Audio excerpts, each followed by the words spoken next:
What's going on, guys? It's Zach here, bringing you guys another fantasy football video. This will be my top 10 video where I'll be going over the top 10 running backs in my rankings. Like I said in the last video, I just finished up my projections, so I'll be coming out with videos going over the top 10 players at each position, and then I'll sort of start doing stuff sort of looking at what I view as best and worst values, sleepers, and breakouts. We'll talk about some rookies I'm excited about.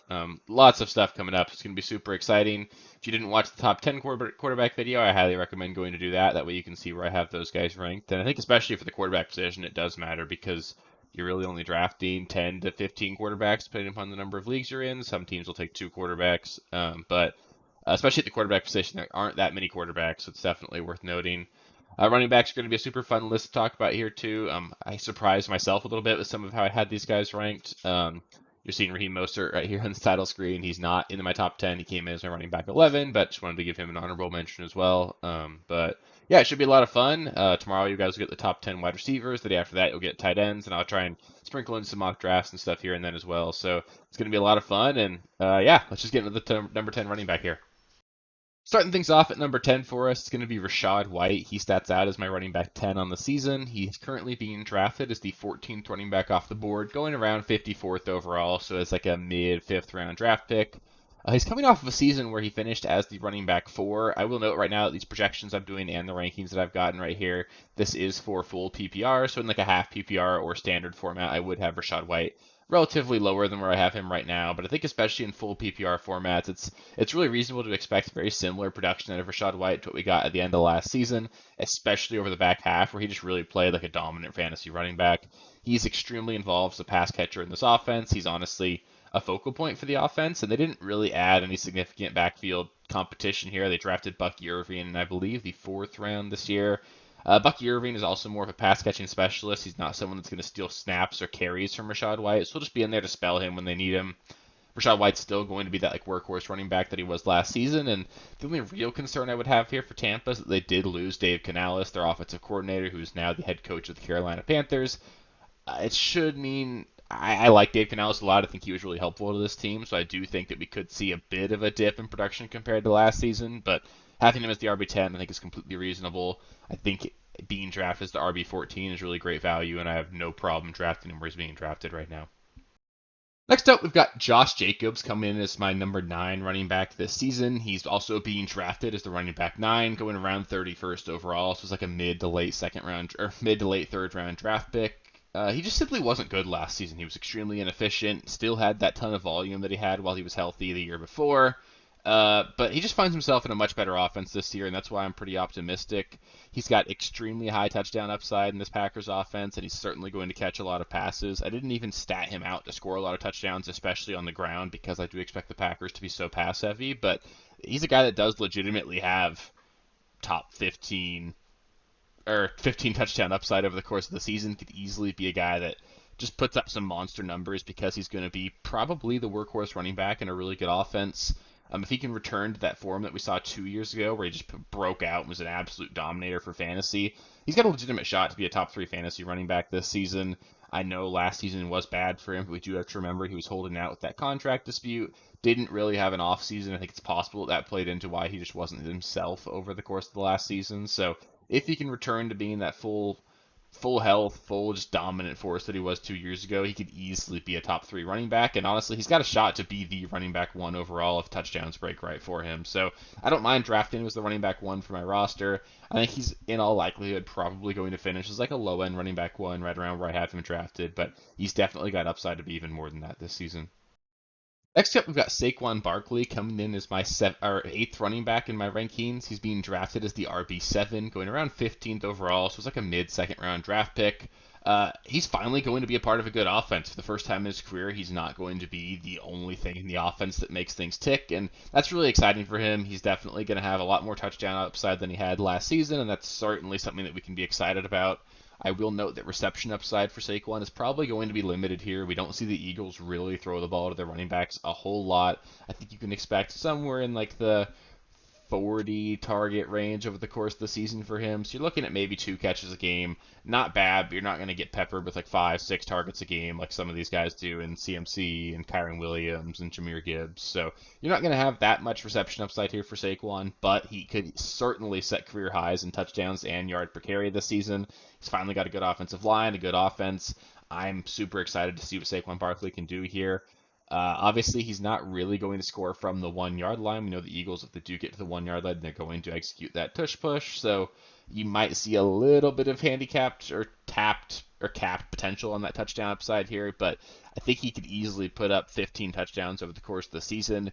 He certainly has the potential to be the running back 1 overall in fantasy. We've seen him be a dominant force. If he can average a career high, average 5 yards per carry, get those 20 carries per game, could easily be a guy that could come out and just put up a 1,500 rushing yard, 15 touchdown season and sprinkle in some receptions. So ton of upside there. I think he's a great, solid running back 1 to be, or if he ends up being the running back 1 on your roster, I think that's totally acceptable, and being drafted in the second round is super nice. It's great to see how many running backs I have confidence in that are going even outside of the first round. Next up, we've got Jonathan Taylor coming in as the running back 7 in my rankings. He's currently being drafted as the running back 5, going about 16th overall. The problem here with AT is it's just been a couple years. I know last season he showed some flashes. The year before just really wasn't himself with the injuries, but we do all know exactly how elite Jonathan Taylor can be. If you want to be concerned about things, we could easily note that we haven't seen him play with Anthony Richardson yet. He obviously sat out the first 4 weeks of last season. Those games where Anthony Richardson played, and then Richardson missed the rest of the season with that shoulder injury. So it's tough to necessarily know exactly what to expect out of this Colts offense with both of them on the field. But I think it's reasonable to assume that the Colts will be an above average to average offense. They're also going to be extremely fast paced. That's something I liked about what we saw about the Colts last season. They were near the top of the league in terms of plays ran per drive, or plays per game. And that just gives you a lot more opportunities for your fantasy players to score points. The more plays the offense runs, the more opportunities there were for your team to actually get points out of that. So I'm really super excited to see what Jonathan Taylor in this offense is going to look like. The only reason I don't have Jonathan Taylor higher is just because I don't expect him to catch a ton of passes. Anthony Richardson being a mobile quarterback, we don't really see those guys dump it down to the running backs a ton, and I just don't know what the passing volume in general is going to be in Indianapolis. They're probably going to be a much more run-heavy team, even than what they were last season, just because Gardner Minshew and Anthony Richardson do very different things on the NFL field. So I wouldn't expect like a top 5 season in terms of like targets for Jonathan Taylor, but touchdowns certainly be there. It'll be interesting to see what happens when they get near the goal line. I'm not super worried about what Anthony Richardson's going to do there because how banged up he got last season.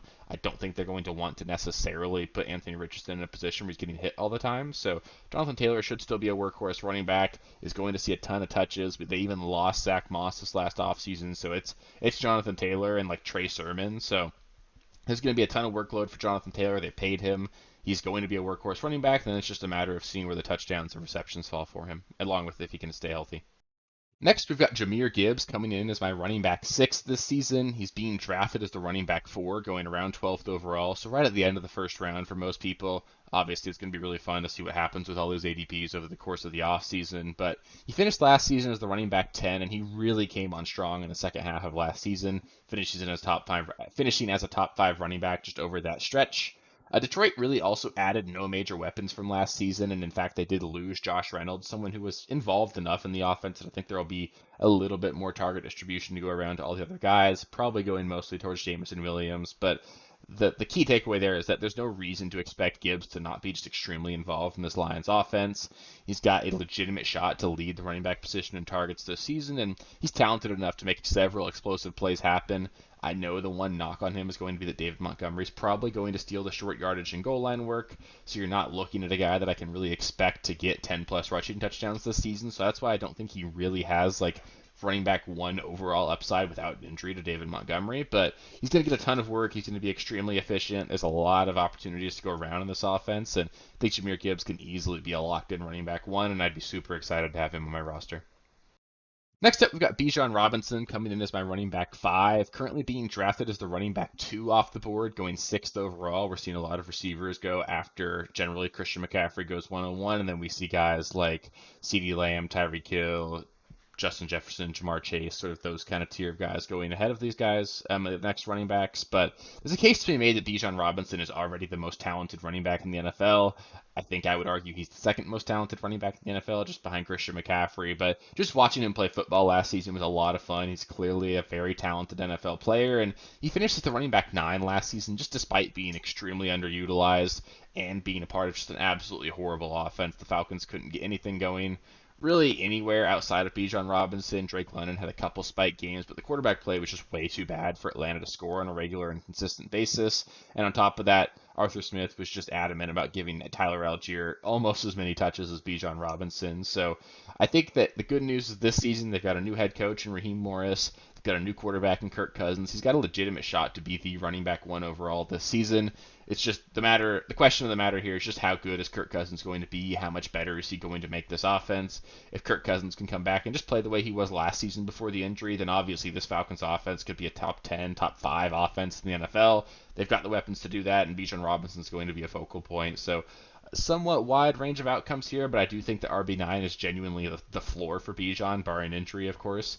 I just don't see a world where he does any worse than he did last season, and if things break right for Atlanta, Benjon could certainly put up the running back 1 overall on the season. So I'm super excited about him. I think he's going a little bit too high for me, being the second running back off the board. There's a couple guys I'd rather have other than Benjon, obviously we'll talk about here soon, but I think there's nothing wrong with taking him as your early first-round pick, and if he finishes the running back 1 overall this season, I won't be surprised at all.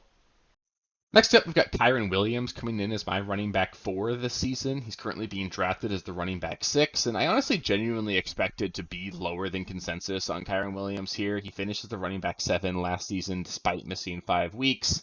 So that's obviously the glass half full side. We're super excited about that, but they did draft Blake Corum in the 3rd round, a player that I think is relatively talented and someone that they've actually compared a lot to Kylin Williams, the Rams being the people I'm referring to here. The Rams do genuinely believe that Kylin Williams and Blake Corum are going to be both involved in this offense, and it makes sense. They can't continue to give Kylin that 93% workhorse role that he had last season. He's been banged up both of the seasons he's been in the NFL. They obviously wanted to get another running back to bring in there and make him involved enough to sort of help spell Kylin Williams, but I don't think this is a situation where you're really looking at a true timeshare here. Kylin Williams is still going to be the clear lead back in this offense. They obviously love a ton. They utilized him a lot. They've been very vocal about how much better their offense is with him on the field, and really they just wanted to bring in another guy in Blake Corum to sort of help offset that dip in production they see whenever they needed to give Kylin a break. So I think Kylin Williams is still clearly going to be really close to a workhorse back in this offense. He's going to see a ton of targets. I still expect him to get that goal line role just because of how effective he was with it last season, and he's going to be a guy that probably plays 60 to 70% of the snaps for the offense.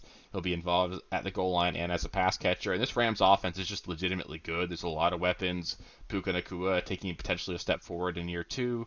Cooper Kupp potentially being healthier this season. Stafford, if he's healthy, is going to do a lot. And even if Matthew Stafford were to go down, the Rams did add Jimmy Garoppolo as a backup quarterback. That's a pretty significant upgrade compared to what they've had behind Stafford in the past. So Kylin I really like. I think he's going to be a really great value this season. And if he's your running back 1, I think you're in a great spot.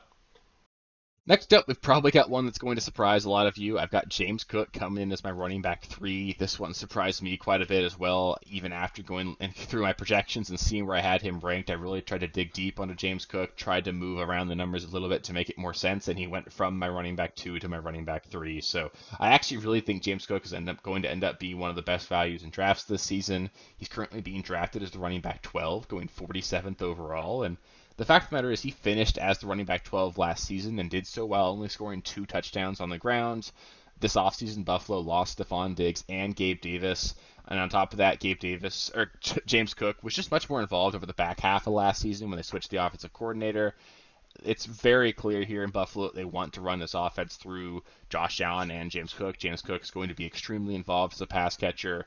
He's going to be a focal point in the offense. He's obviously going to lead the offense in carries, and I'm only projecting him for just over 7 total touchdowns. I projected him for just over 4 rushing touchdowns and then 3 receiving touchdowns. He scored 6 touchdowns last season, so I'm not expecting a huge increase in terms of that involvement, but I'm just expecting more receptions, maybe a little bit more just total touches in general for James Cook, and just him being that involved and that important to a really good offense is going to make him an absolute rock star. On top of that, there is even more ceiling if they ever do decide to give him that goal line role. Latavius Murray isn't there anymore. He's someone that stole a lot of the goal line work.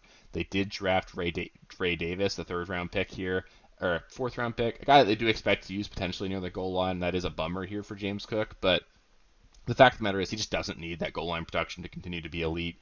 He was a running back 1, finishing as the running back 12 last season. A lot of that came in the back half of the last season where he was even better over that stretch, and he only scored on the ground twice. So just a little bit more luck in the touchdown department, not even that much, and he can easily get there. I think James Cook is going to be a great value in drafts right now. I'd definitely be targeting him.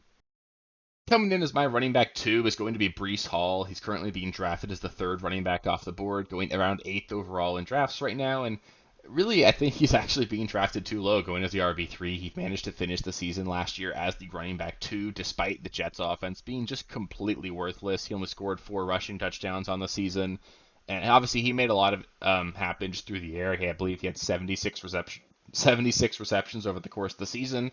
Was certainly the focal point of the offense, especially over the last month of the season, but if Aaron Rodgers returns and elevates this Jets offense at all, Brees is a legitimate shot to be the running back 1 overall. The double-digit touchdown upside is certainly in the range of outcomes. And on top of that, we have to remember Bree Hall was coming off of a torn ACL last season. Historically speaking, we see these guys come back and be even better in year 2.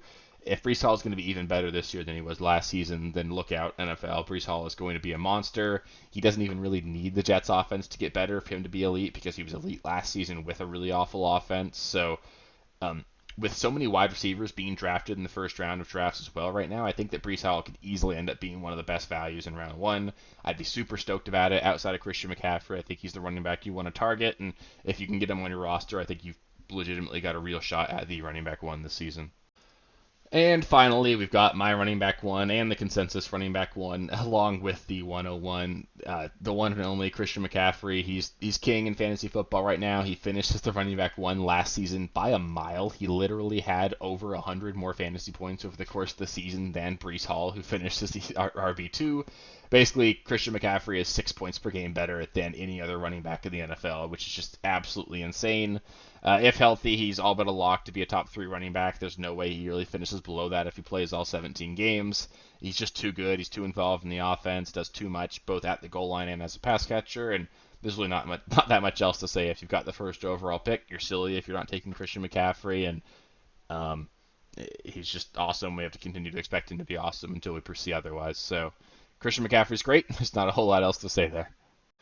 So that'll do it for the top 10 running backs. Up next, I'll be giving you guys my top 10 wide receivers. I think I'm going to sprinkle a mock draft in here as well, so you guys will get that. But it should be a lot of fun. After that, you guys will get the top 10 tight ends. Then I'm going to start talking about values, breakouts, busts, sleepers. It's going to be a lot of fun. We've got a lot more content coming. There's going to be several videos coming out every single week, all the way through the course of the off season. So we're just getting started here. If you want to make sure you don't miss anything, just make sure you subscribe to the channel. Click the bell so you get notifications when I put out new videos. I have a goal of hitting 1,000 subscribers by the time the NFL season kicks off, and we're just over 960 right now.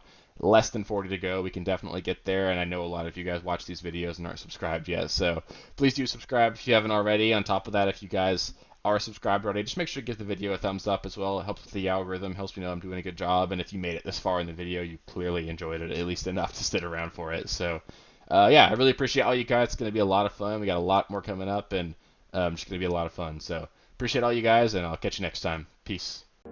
Thank you guys for watching. If you haven't already, please be sure to subscribe to the channel, like the video, check out these other videos here if you haven't.